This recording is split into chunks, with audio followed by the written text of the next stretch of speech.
Glória a Deus. Eu vou dizer para vocês que já há algum tempo, nós, na equipe pastoral, nós temos ficado um tanto ou quanto inquietos com a... Não é essa imagem, já vai entrar a imagem, está carregando. Essa aqui é só uma foto profética que eu saí do deserto, amém? O deserto estava lá atrás, eu estou fora do deserto, essa é uma foto, uma perspectiva profética. É verdade, é por isso que eu tenho essa foto aqui, para profetizar que eu saí do deserto, em nome de Jesus. Mas nós temos ficado impactados, preocupados com a impressão de que nós corremos o risco de algumas vezes ter pessoas que entram aqui na igreja e que fazem uma oração recebendo Jesus como Salvador e Senhor das suas vidas e não necessariamente experimentam essa salvação e não necessariamente são salvos. Embora façam uma oração sincera, não recebem a salvação, porque a salvação não se resume a uma oração sincera, mas a salvação ela está ligada à regeneração, a salvação está ligada a arrependimento, a salvação está ligada a nascer de novo.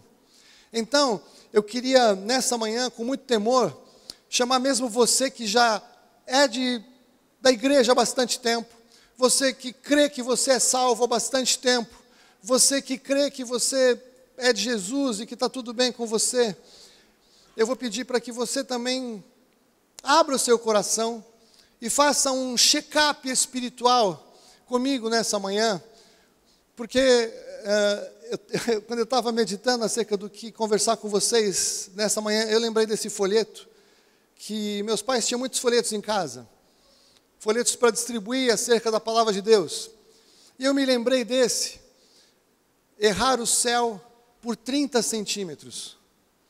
Parece uma coisa extravagante eu propor alguma coisa assim, e até para ser bem claro no que eu estou falando, que eu sei o que eu estou falando, eu trouxe uma régua de 30 centímetros. Você imagina ser possível alguém errar o céu, alguém que tem certeza de que vai para o céu, errar o céu por 30 centímetros seria uma tragédia. Concorda comigo? 30 centímetros. E isso afetar a eternidade de uma pessoa é muito sério. E eu lembro desse folheto, a sua proposta. Eu não consigo lembrar tudo que estava lá dentro, mas eu sei que o que estava lá dentro, o texto de alguma maneira passou a fazer parte da minha vida. E pensando nisso então, eu estava meditando e eu pensei então em 30 perguntas bíblicas para ajudar você a fazer o seu check-up individual e você chegar à conclusão no seu coração, no seu íntimo, se você está no caminho certo ou não. Se está tudo bem ou se você deveria ficar preocupado. E como eu disse, eu quero pedir até mesmo você que já é crente há bastante tempo, que você faça esse check-up junto comigo. Não é um vestibular, não é múltipla escolha, eu não vou corrigir, nem vou dar nota, mas eu espero que em nome de Jesus o Espírito Santo fale no seu coração enquanto você viaja comigo nesses temas. Amém? Primeira pergunta: você tem prazer em participar de reuniões com pessoas que buscam sinceramente a presença de Deus? Isso é alguma coisa que te dá prazer? Isso te dá tanto prazer que se você gostaria, se fosse possível, de participar assim, mais do que você pode fazer hoje? Você gostaria de participar mais de reuniões de pessoas que buscam o Senhor do que você pode fazer hoje? Você é capaz de abrir mão de outras coisas para estar em uma reunião assim? Você abriria mão, tem uma reunião, as pessoas vão buscar Deus, você tem algum outro compromisso que você fala, puxa vida, eu não quero ir nesse compromisso, eu vou nessa reunião. Eu abro mão e quero estar lá. Você já teve uma experiência profunda com Jesus em uma reunião assim? Você prefere ouvir, cantar e conhecer músicas de adoração a Deus, mais do que músicas populares de sucesso?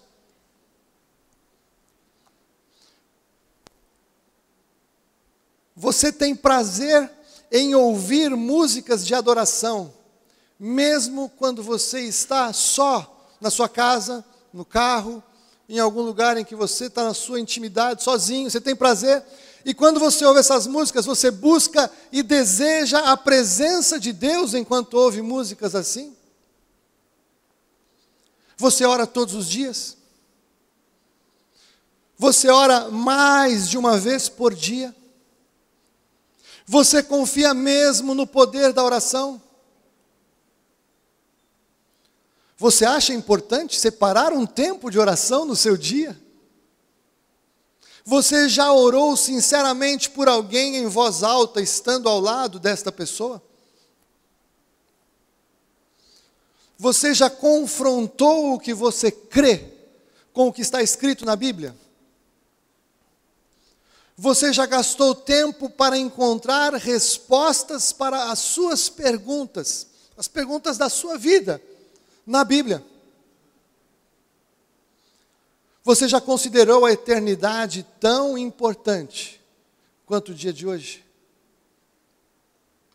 Você se preocupa mais com a opinião de Deus expressa na Bíblia para a sua vida do que com a opinião dos outros? E diria mais, você se preocupa mais com a opinião de Deus expressa na Bíblia do que com a sua própria opinião acerca do que quer que seja? Você ora a Deus sinceramente pedindo ajuda para não pecar? Você já abandonou práticas de pecado que eram normais em sua vida, algumas das quais você nem mesmo sabia que eram pecado? Você sente alegria quando vence o pecado? Você se sente frustrado e entristecido quando percebe que pecou? Você lê a Bíblia pelo menos uma vez durante a semana, fora dos cultos regulares que você frequenta? Você já leu a Bíblia inteira pelo menos uma vez na vida? Se você já leu pelo menos 5 livros inteiros no mesmo período, ou seja, se você teve tempo e condição de ler 5 livros até hoje na sua Bíblia, você pelo menos, na sua vida, você pelo menos já leu a sua Bíblia uma vez inteira de capa a capa? Uma vez. Você conhece consistentemente mais da Bíblia hoje, se você comparar com a primeira vez que você ouviu falar alguma coisa acerca dela? Você confia mais na Bíblia do que em livros seculares que discordem dela? Então, você conhece um livro secular que fala uma coisa que é contrária à Bíblia, seja de um cientista, seja de alguém famoso, seja de alguém importante. Você confia mais no que a Bíblia diz do que está escrito nesse livro por essa pessoa, quem quer que ela seja? Você domina temas da Bíblia tanto ou mais do que assuntos ligados ao seu lazer. Não estou nem falando da sua área de competência. Estou falando do seu lazer. Você domina consistentemente temas da Bíblia?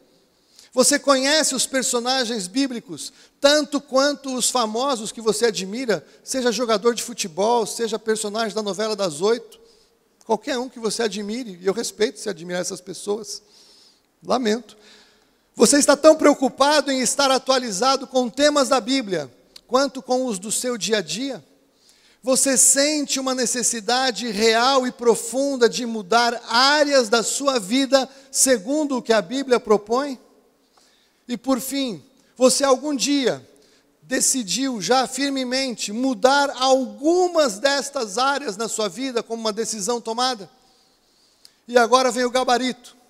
Se você respondeu um único não para essas 30 perguntas, eu diria para você que você precisa parar e rever o que você crê, para ter certeza de que você realmente nasceu de novo.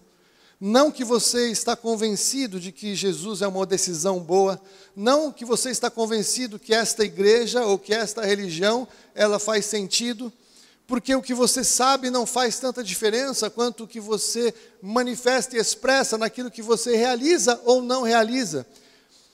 Não quero dizer que essas 30 perguntas são as únicas, ou que elas solucionam tudo, mas essas perguntas, elas têm o objetivo de conduzir você a um raciocínio, de você permitir-se confrontar e olhar para você mesmo na sua intimidade.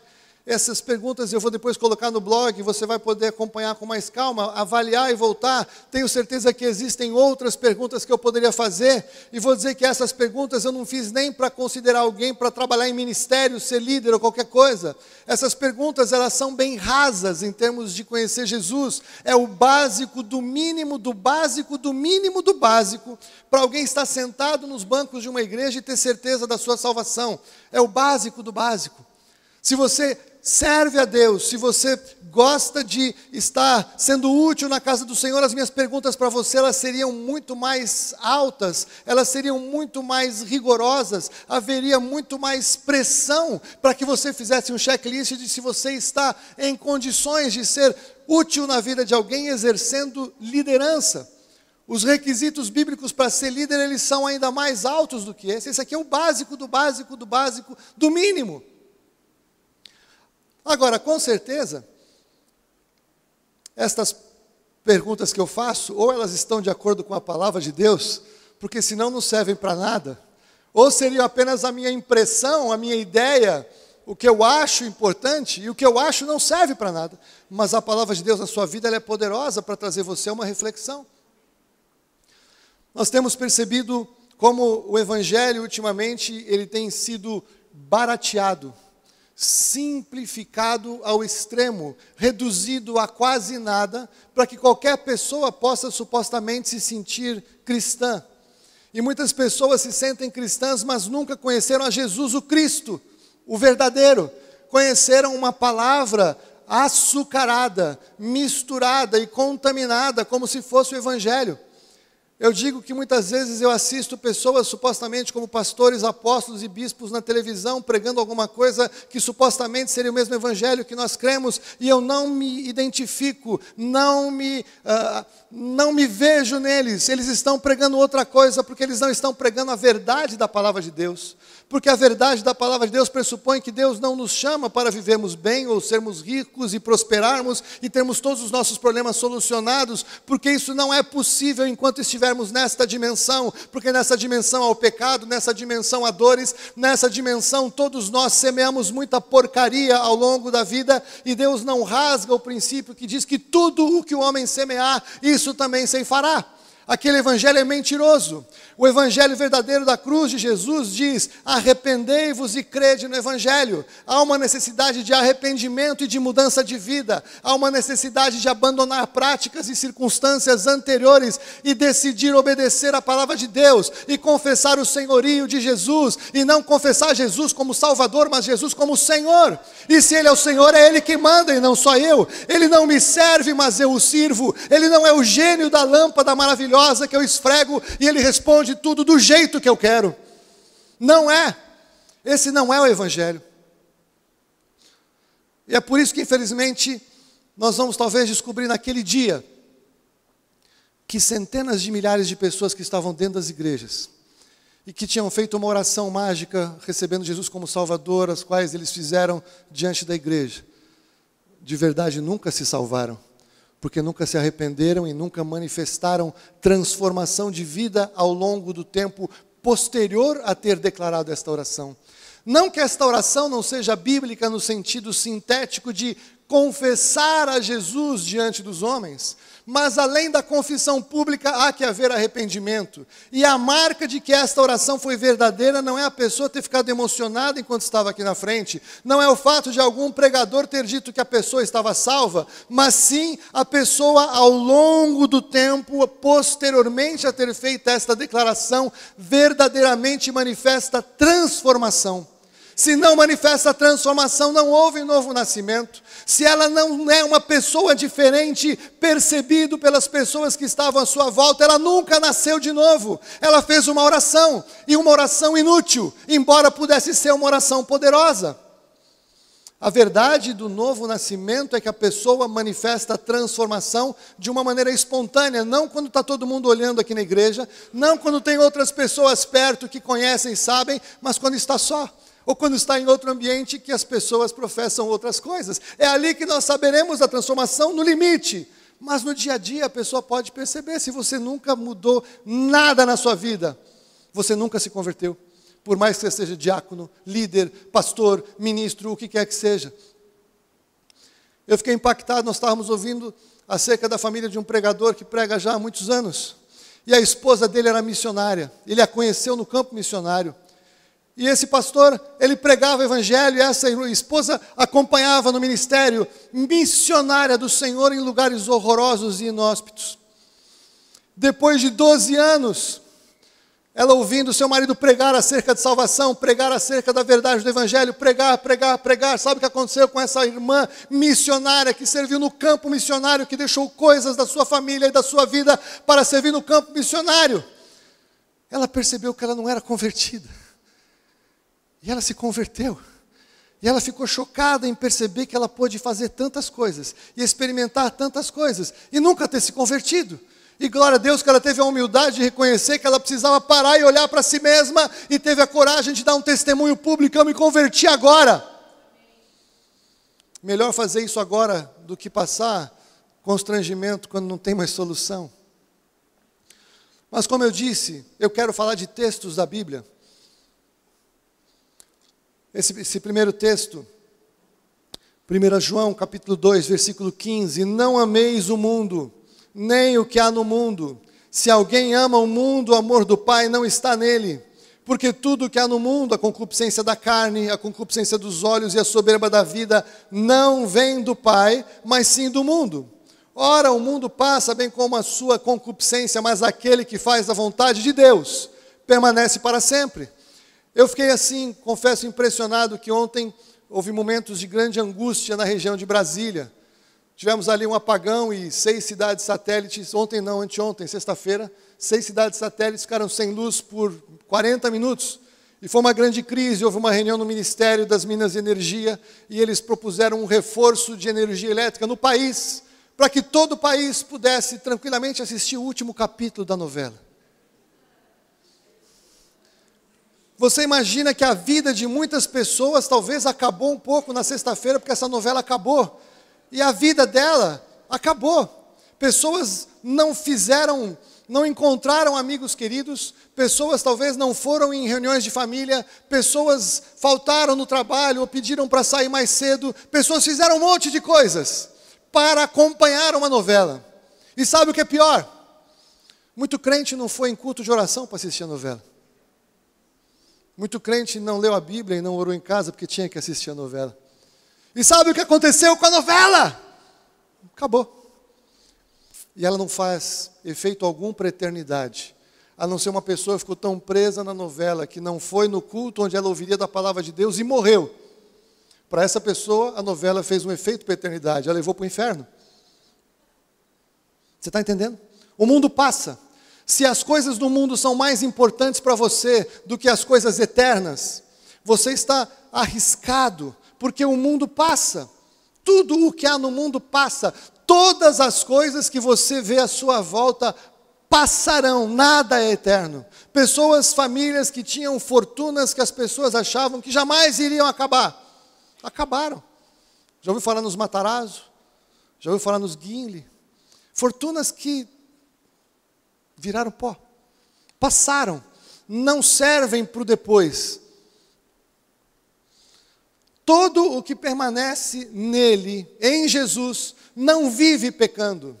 Todo o que vive pecando não o viu e nem o conhece. Aquele que é nascido de Deus não peca habitualmente, porque a semente de Deus permanece nele, e não pode continuar no pecado, porque é nascido de Deus. Querido, eu tenho muita dificuldade com um crente que não consegue romper com o pecado definitivamente. Por que eu tenho dificuldade? Porque esse crente não consegue se encaixar nesse texto. O crente não vive na prática do pecado. O pecado é um acidente de percurso na vida do cristão. Eu não consigo entender um cara que se diz crente e ter uma amante há anos. É impossível. Ele pode ter amante, mas ele não tem Jesus. Alguém que vive no vício e não consegue sair de jeito nenhum em vício, que a Bíblia diz que é pecado. Não tem como, é incompatível.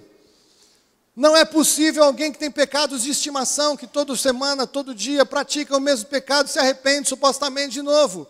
Porque o pecado não tem mais domínio sobre nós. Se nascemos de novo, se a semente de Jesus está em nós, nós não vivemos pecando. E não sou eu quem digo, a palavra de Deus diz, texto literal. Eu não estou forçando nem interpretando o texto, eu estou lendo. Todo que permanece nele não vive pecando. Todo que vive pecando não o viu e nem o conhece. Tem muita gente que diz que conhece Jesus e vive na prática do pecado. Não conhece a Jesus. Conhece a religião.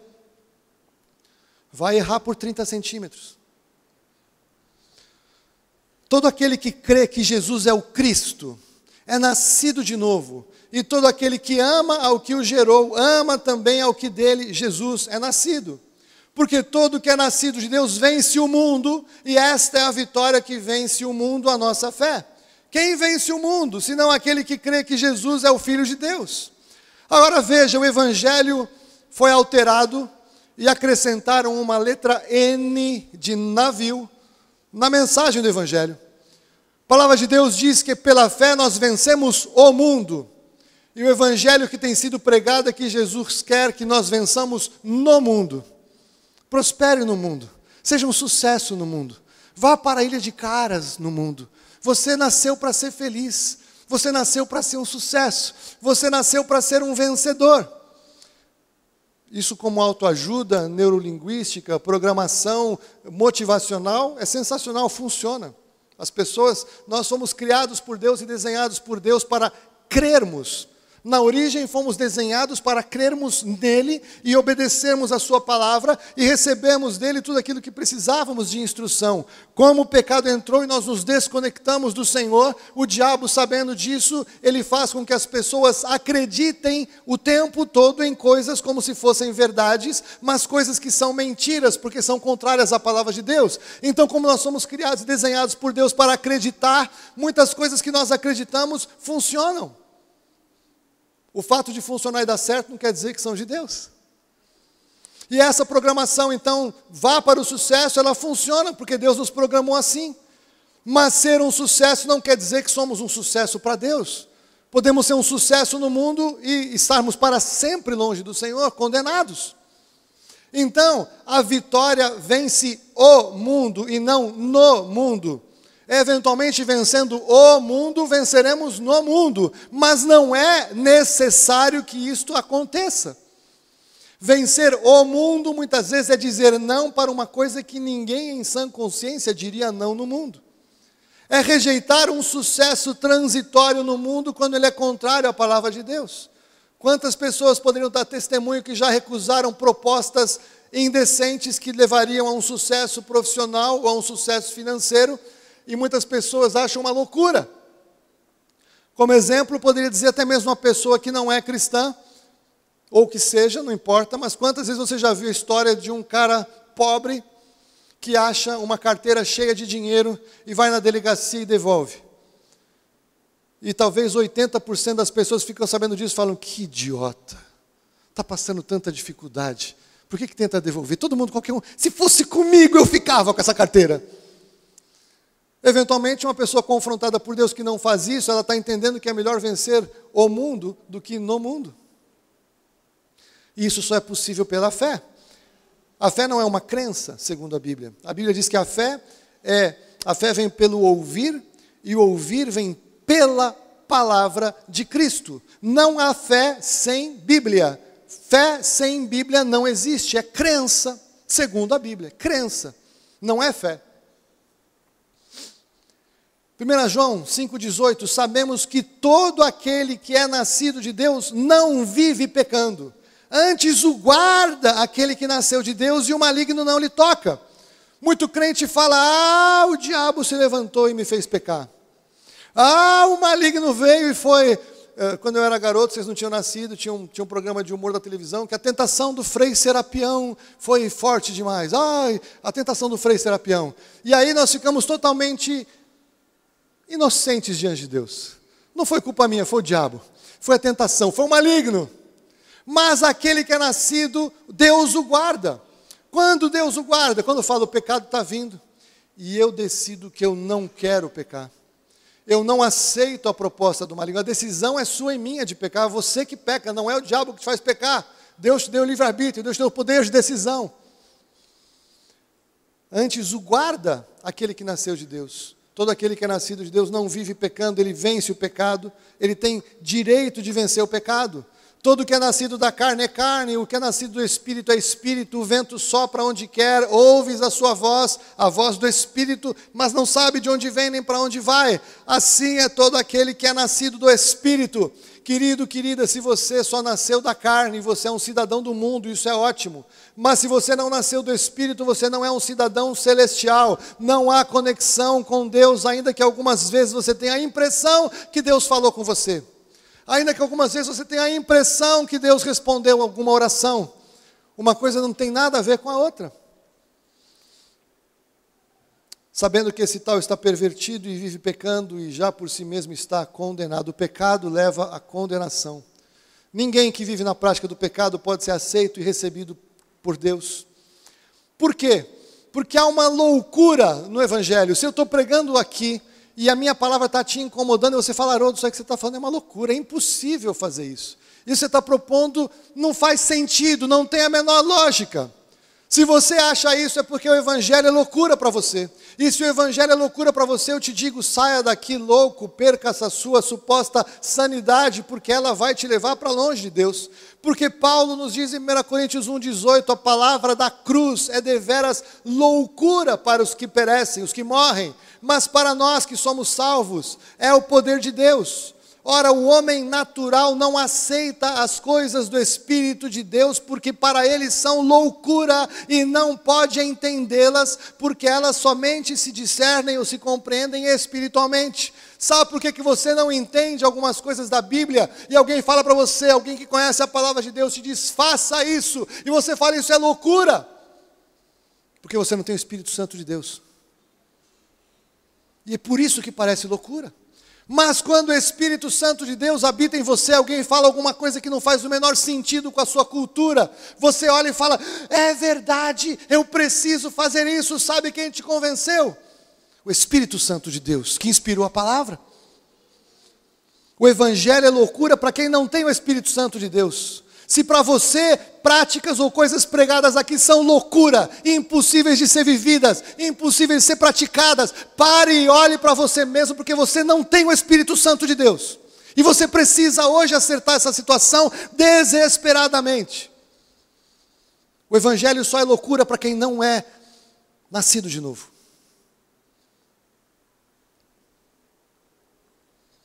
Porque a sabedoria desse mundo é loucura diante de Deus. Pois está escrito, Deus apanha os sábios na sua própria astúcia. No livro de Romanos, no capítulo 1, Paulo falando acerca dos sábios deste mundo, ele diz, Deus diz, inculcando-se por sábios, tornaram-se loucos. Os sábios deste mundo, eles praticam coisas absolutamente contrárias à palavra de Deus, apresentam como sabedoria natural, e muitas pessoas os seguem, porque querem confiar em alguém que supostamente é sábio, segundo a lógica comum a todos. A palavra do Evangelho é loucura, confronta a sabedoria dos homens. O homem mais sábio não é nada perto de Deus, é pó perto de Deus. Ninguém sabe todas as coisas, ninguém tem todas as respostas. Os cientistas não têm todas as respostas. Várias vezes eles voltaram atrás, corrigindo coisas que eram verdades absolutas 1, 2, 3, 4, 5, 10 anos atrás, porque a ciência reconhece eventualmente que eles descobriram coisas que eles não sabiam. Eles chegaram a conhecimento que eles não tinham antes. E é claro que nós não podíamos saber antes, vocês têm que entender sim, sem dúvida nenhuma. Mas a pessoa que decidiu crer na ciência contra a Bíblia, contra a revelação de Deus, optou por obedecer à lógica proposta por cientistas. Se eles mudam de ideia 10 anos e alguém rejeitou a palavra de Deus para crer na ciência, essa pessoa está no inferno por causa do cientista que disse que sabia tudo e publicou livros e levou essa pessoa ao engano para não crer na verdade da palavra de Deus. Porque hoje mudaram de ideia, a ciência descobriu que não era bem assim. Então onde é que está a sabedoria do mundo que não seja loucura? Onde é que está a sabedoria dos homens que ela é contrária à palavra de Deus? Onde ela pode repousar? Aonde ela pode se estruturar? Se não na tentativa e erro de compreender alguma coisa que o homem tem de ciência nos últimos, no máximo, 100 anos catalogado e não conseguem olhar tanto para trás para ter certeza que alguma coisa é imutável há bilhões de anos. Os cientistas não sabem o que aconteceu há 200 anos. Mas precisamente dizem o que aconteceu há 532 bilhões de anos, 5. Isso é sério ou isso é loucura?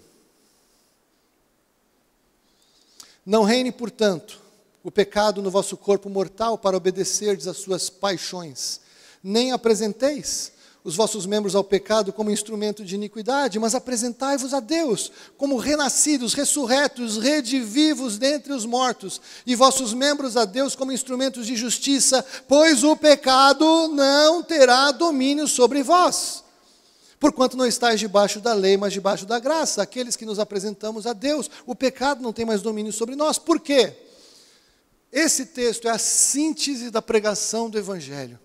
Esse texto, João conseguiu registrar as palavras de Jesus que sintetizam, resumem, num único texto, uma mensagem incompreensível para a maioria de nós. Jesus apresenta esta verdade, porque Deus amou o mundo de tal maneira que deu o seu Filho unigênito, para que todo aquele que nele crê não pereça, mas tenha vida eterna. Porque Deus enviou o seu Filho ao mundo, não para que julgasse o mundo, mas para que o mundo fosse salvo por ele. Quem nele crê não é julgado, mas quem não crê já está julgado, porquanto não crê no nome do unigênito Filho de Deus. Nós ouvimos uma frase que diz assim: todos os caminhos levam a Deus. Não é assim? Todos os caminhos levam a Deus. Então, cada um segue o seu caminho, porque no fim todos vamos chegar a Deus. Nós vamos ver já que isso, de certa forma, é verdade, embora não como as pessoas pensam. Mas se eu pudesse resumir, eu aprendi uma na semana passada, retrasada, que me marcou. Todas as expressões religiosas, todas as expressões de fé, todas as manifestações de espiritualidade, quaisquer que sejam, elas pressupõem que você precisa fazer algo para agradar o Deus qualquer que seja. Tá certo? Você precisa praticar coisas para se relacionar com esse Deus. A única que é diferente é a proposta de Deus em Jesus, como nós vimos aqui.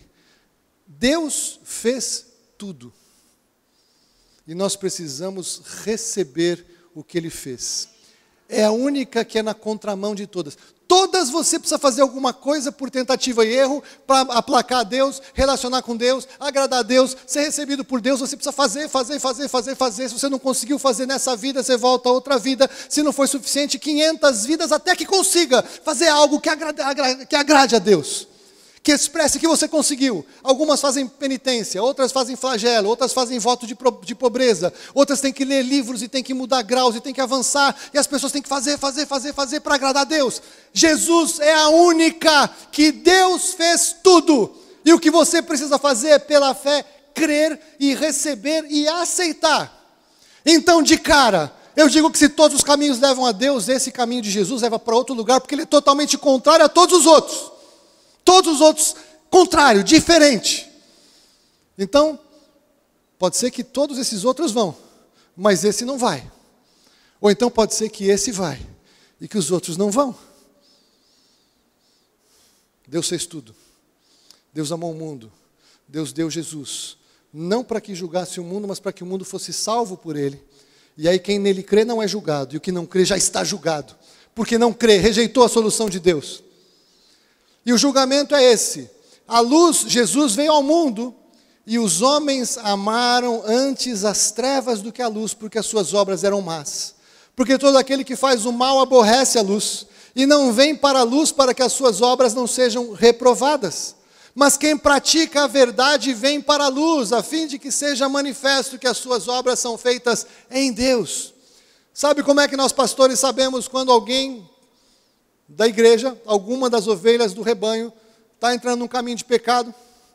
É quando a pessoa some da igreja. Porque ela se sente confrontada, porque as suas obras são más. Ela não quer vir aqui onde nós representamos a luz. Nós não somos a luz. Nós representamos a luz. Se não representamos a parte de Deus, representamos a vida das pessoas que falam: "Xi, o pastor vai olhar para mim e vai saber o que eu estou fazendo." Quem pratica a verdade vem para a luz. Bem-aventurado o homem que não anda segundo o conselho dos ímpios, não se detém no caminho dos pecadores e não se assenta na roda dos escarnecedores. Antes tem o seu prazer na lei do Senhor, e na sua lei medita de dia e de noite. É claro que eu não estou falando para você andar com a Bíblia o tempo todo, para você ler o tempo todo, para de trabalhar e ficar lendo e não faz mais nada, não é isso. Mas você tem que ter o tempo de leitura e o que você lê fica num processo de meditação, você fica pensando naquela palavra. Esse é um homem que é bem-aventurado, é o que pensa, é o que medita, é o que reflete na palavra de Deus, leva os princípios da palavra de Deus em consideração ao longo do seu dia, naquilo que faz. Embora hoje dê para levar a Bíblia no celular e você pode ler muito mais do que antes. Antes era mais complicado. A tecnologia ajuda para que nós possamos trazer a palavra de Deus mais à mão, mas não muda o fato de que não adianta ter a palavra de Deus na mão se não tiver no coração. Muitos substituíram, tem a Bíblia, pastor, está aqui. Já vou explicar os 30 centímetros. Porque o Senhor se agrada do seu povo, Ele adorna os mansos com a salvação, exultem de glória os santos, cantem de alegria nos seus leitos, estejam na sua garganta os altos louvores de Deus, e na sua mão a espada de dois gumes. Aqui por figura, o texto ele pode ser aplicado de uma outra maneira também, mas é o seguinte, você está na sua cama, sozinho, ninguém está te olhando, e Deus desperta na sua garganta, altos louvores ao Senhor, adoração ao Senhor, cânticos de adoração a Deus, altos louvores. Nós somos criados para louvor da glória do Senhor. Se enquanto você está sozinho, você quer ouvir aqueles som do... Sabe aquela coisa? Tem gente que eu não acredito. Como é que consegue ouvir algumas coisas? Não presta atenção na letra. Tem crente que ouve música que ele nunca prestou atenção na letra do que ele está cantando. Ou então ele sabe o que ele está cantando, ele nunca foi crente, porque nos teus lábios não dá para você professar aquela coisa do inferno travestida de música popular de sucesso, e que justamente faz sucesso para enfiar na cabeça das pessoas toda sorte de lixo, para que elas cantem, profetizem, manifestem e fiquem falando um monte de coisas que, se parar para pensar, jamais falaria. Então, quando eu pergunto se tem mais prazer na música secular do que na música de Deus, de adoração a Deus, não vou dizer nem música gospel, porque tem música gospel também que faça meu favor, estou falando música de adoração a Deus. Se você não separa em algum momento prazer para adorar a Deus na sua intimidade, alguma coisa está estranha. Se você precisa entrar no teu carro e ligar aquele lixo direto, alguma coisa está estranha. A contaminação está entrando e você não está percebendo. Bem-aventurados os que habitam em tua casa, louvar-te-ão continuamente, Senhor dos exércitos. Escuta a minha oração, inclina os ouvidos, ó Deus de Jacó, porque vale mais um dia nos teus átrios, do que em outra parte 1000. Preferiria estar à porta da casa do meu Deus a habitar nas tendas da perversidade. Aqui eu quero dizer o seguinte, não é vir na igreja, porque muitas vezes na igreja a presença de Deus não está derramada e manifesta, ela está trabalhando na vida das pessoas. Mas eu não sei quanto a você, mas eu já participei de alguns momentos, algumas reuniões. Quarta-feira da semana retrasada foi um desses dias. Alguns dias de encontro com Deus, alguns momentos que são únicos e ímpares, em que nós entramos na presença de Deus de uma maneira tão tremenda, que eu digo para você, sem medo de errar, sabendo exatamente o que eu estou falando, se precisasse, eu trocaria 1000 dias da minha vida para ter mais um dia naquele ambiente da presença de Deus e ficaria grato a Deus se Ele me concedesse isso. Deus não precisa que a gente faça esse tipo de troca, mas se precisasse, eu sei que teve alguns momentos de manifestação de Deus, eu abri a mão de 1000 dias de vida, por conta daquele dia de estar na presença dEle. Acesso a Deus, acesso à revelação, à manifestação derramada do Espírito Santo de Deus. Por isso que eu falei de adoração nas perguntas. E esse aqui é importante. Todos são. Estou construindo aqui um raciocínio. Porque não recebestes espírito de escravidão para outra vez estardes com temor, mas recebestes o espírito de adoção pelo qual clamamos, Abba, Pai. O Espírito mesmo testifica com o nosso espírito que somos filhos de Deus. Ontem nós estávamos num evento de família e tinha um parente nosso que ele tem acesso a muita gente na Europa, ele é suíço, e ele estava dizendo que 8 em 10, é isso? 8 em 10 pessoas na Europa hoje sofrem de algum grau de síndrome de pânico, que é temor, que é medo, que é um espírito de escravidão. Deus nos liberta, porque a palavra de Deus diz que o Senhor, no amor não existe medo, antes o perfeito amor lança fora todo medo. Deus é amor. É um espírito de escravidão. Os cristãos têm que ser livres de toda sorte de medo, têm que trabalhar e vencer e saber que Deus não lhes deu este espírito, porque nós recebemos esse espírito de adoção pelo qual clamamos Abba Pai, e aí sim o Espírito testifica com o seu espírito, com o nosso espírito, que somos filhos de Deus. O Espírito Santo de Deus testifica com o seu espírito que você é filho. Você tem paz no seu interior quando você pensa acerca disso, quando você pensa em encontrar Deus, quando você pensa no dia que você vai morrer, porque um dia você vai morrer e você vai encontrar com a eternidade, você vai chegar diante de Deus e você tem certeza no seu espírito que você é nascido de novo, que Ele vai te receber, que há uma lógica naquilo que você espera para o momento de encontrá-lo. Todas as coisas me são lícitas, mas nem todas me convêm. Todas me são lícitas, mas eu não me deixarei dominar por nenhuma delas. Se tem uma coisa na sua vida que te domina, meu querido, e você não consegue ficar sem fazer por 3 meses, você é escravo e está cativo e não sabe, Deus não te chamou, você é livre. Pode ser até uma coisa supostamente ilícita. Todo aquele que crê em mim não permanece nas trevas, versículo 46. João 12:47, aqui é onde eu quero começar a fechar essa palavra. E se alguém ouvir as minhas palavras, Jesus diz, e não as guardar, eu não o julgo. E tem muito crente que pega esse versículo aqui, usa só aqui, para, ponto, e fecha o assunto, e prega 2 horas sobre isso. Mas ele continua. Pois eu vim não para julgar o mundo, mas para salvar o mundo. Ótimo, ficou bom, eu posso parar aqui a pregação. Mas ele continua. Quem me rejeita, quem rejeita a Jesus e não recebe as minhas palavras, as palavras de Jesus, já tem quem o julgue. A palavra que eu tenho pregado, vírgula, esta palavra o julgará no último dia. Quando é o último dia? É o último.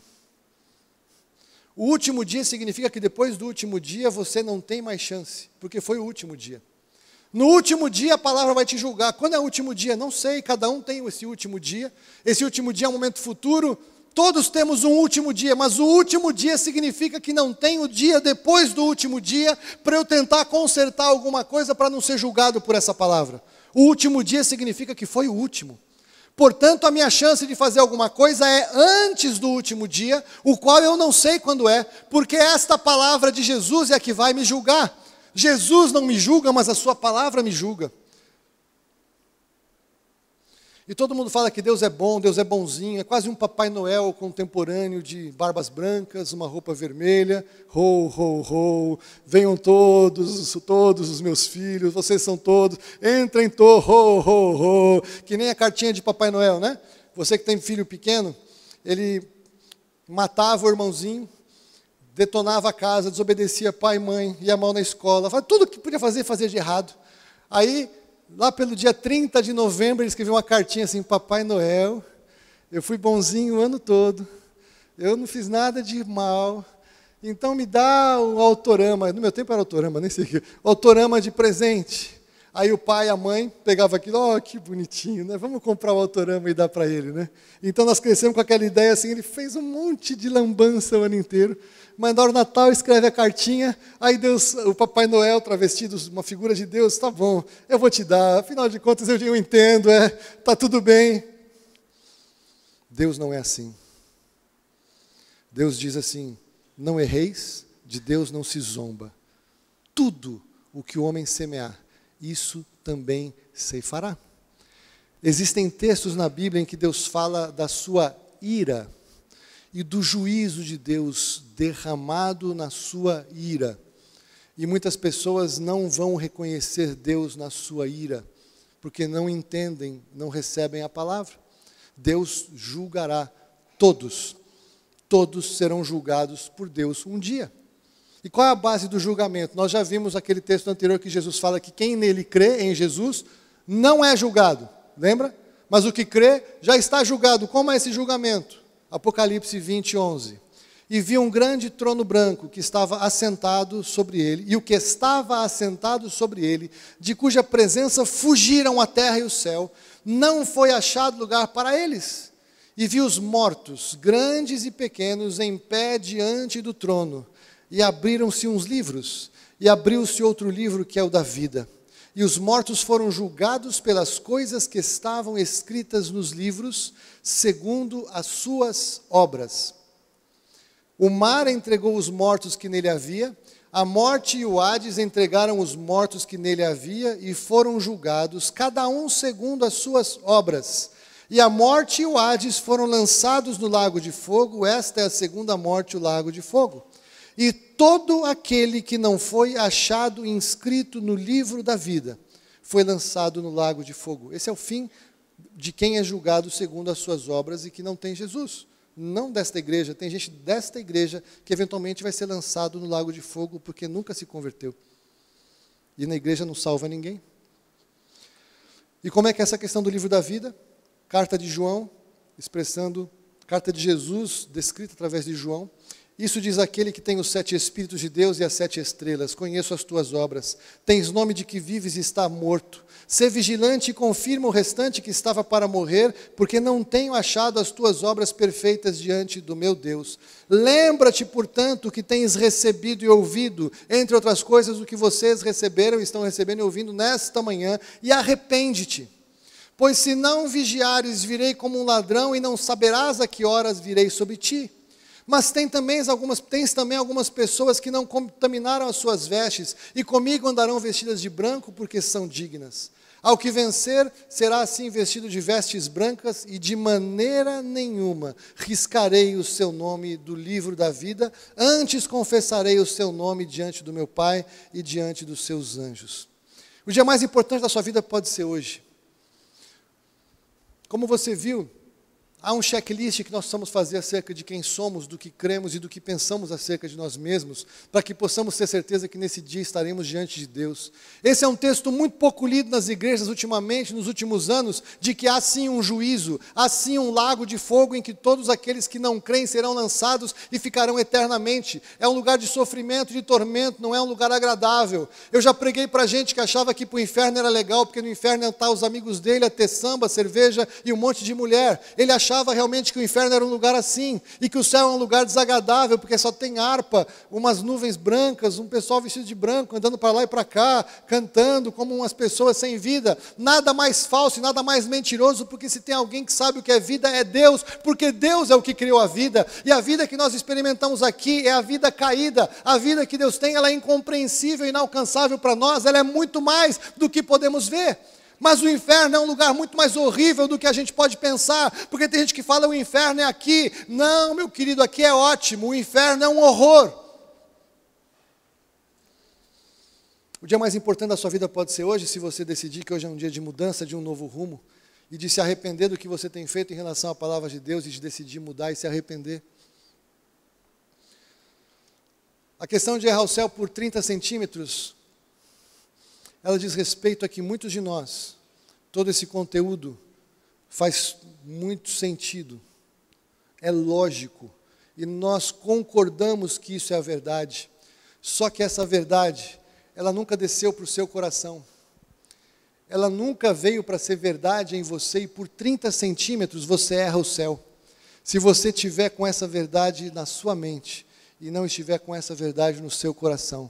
E muitas pessoas erram porque acham que está tudo bem e nunca verdadeiramente receberam a vida que há em Jesus. A minha pergunta para você é: o que você vai fazer diante dessa palavra? Eu espero sinceramente, em nome de Jesus, que você decida se está tudo bem. Se você é de Jesus, que você aprofunde a sua santidade, aprofunde a sua adoração, aprofunde a sua compreensão da palavra, aprofunde o seu compromisso com o Senhor, seja mais útil e frutífero do que você tem sido, porque nós não temos muito tempo mais. Que você abandone o pecado, porque o pecado não tem mais domínio sobre você. Que se algumas coisas ainda são loucura, você aprofunde a sua revelação da palavra para ser ainda mais transformado para a verdade da palavra de Deus. Se tudo que eu falei aqui você diria não para todas as coisas, meu querido, minha querida, não saia daqui sem conhecer Jesus ou sem decidir mudança. Eu não vou chamar ninguém para vir aqui à frente para fazer uma oração, mas eu vou te chamar para você olhar para dentro do seu coração e perceber que você precisa se arrepender do que está errado e decidir mudar definitivamente e conhecer Jesus, e não sossegar enquanto você não tiver revelação de arrependimento e de novo nascimento, enquanto você não tiver certeza que você nasceu de novo e que Jesus realmente habita em você, enquanto o Espírito Santo de Deus não testificar no seu coração que você é filho de Deus, enquanto você não tiver certeza que se você sair daqui e acontecer um acidente na esquina e você morrer, você imediatamente estará diante do Senhor, salvo, não julgado, porque você não precisa mais ser julgado, porque você creu no nome do unigênito Filho de Deus. Vamos abaixar as cabeças e fechar os olhos, eu quero orar por vocês, e nós vamos continuar o culto. Pai, nós te louvamos pela tua palavra, porque ela é a verdade.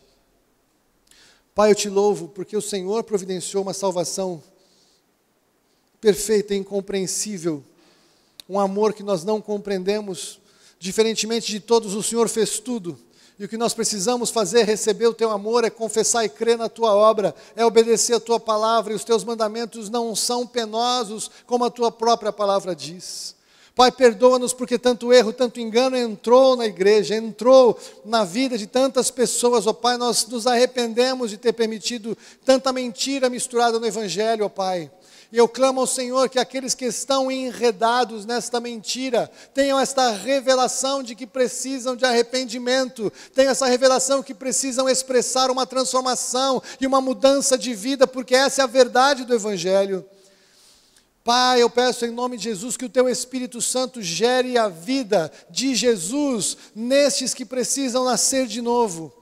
Pai, que nós aqui neste lugar, nós que Te conhecemos, sejamos instrumentos do Senhor para ajudar estas pessoas a nascerem de novo, a serem transformados pela Tua palavra, a realmente compreenderem a verdade do Evangelho e serem iluminados no seu entendimento, se arrependam dos seus padrões antigos e recebam a vida eterna que há em Cristo Jesus. Eu abençoo a todos esses que aqui estiveram nessa manhã, profetizo salvação e libertação, profetizo transformação, eu libero os caminhos para que falem com aqueles que os trouxeram, ou que falem com aqueles que conhecem, ou que falem conosco, pastores desta igreja, que busquem desesperadamente acertar a sua situação com o Senhor, e que essa palavra pregada não saia dos seus corações, até que produza o efeito que o Senhor quer, pelo Teu Espírito, em nome de Jesus. Eu os abençoo e Te louvo e Te agradeço, no poderoso nome de Jesus. Amém. Amém.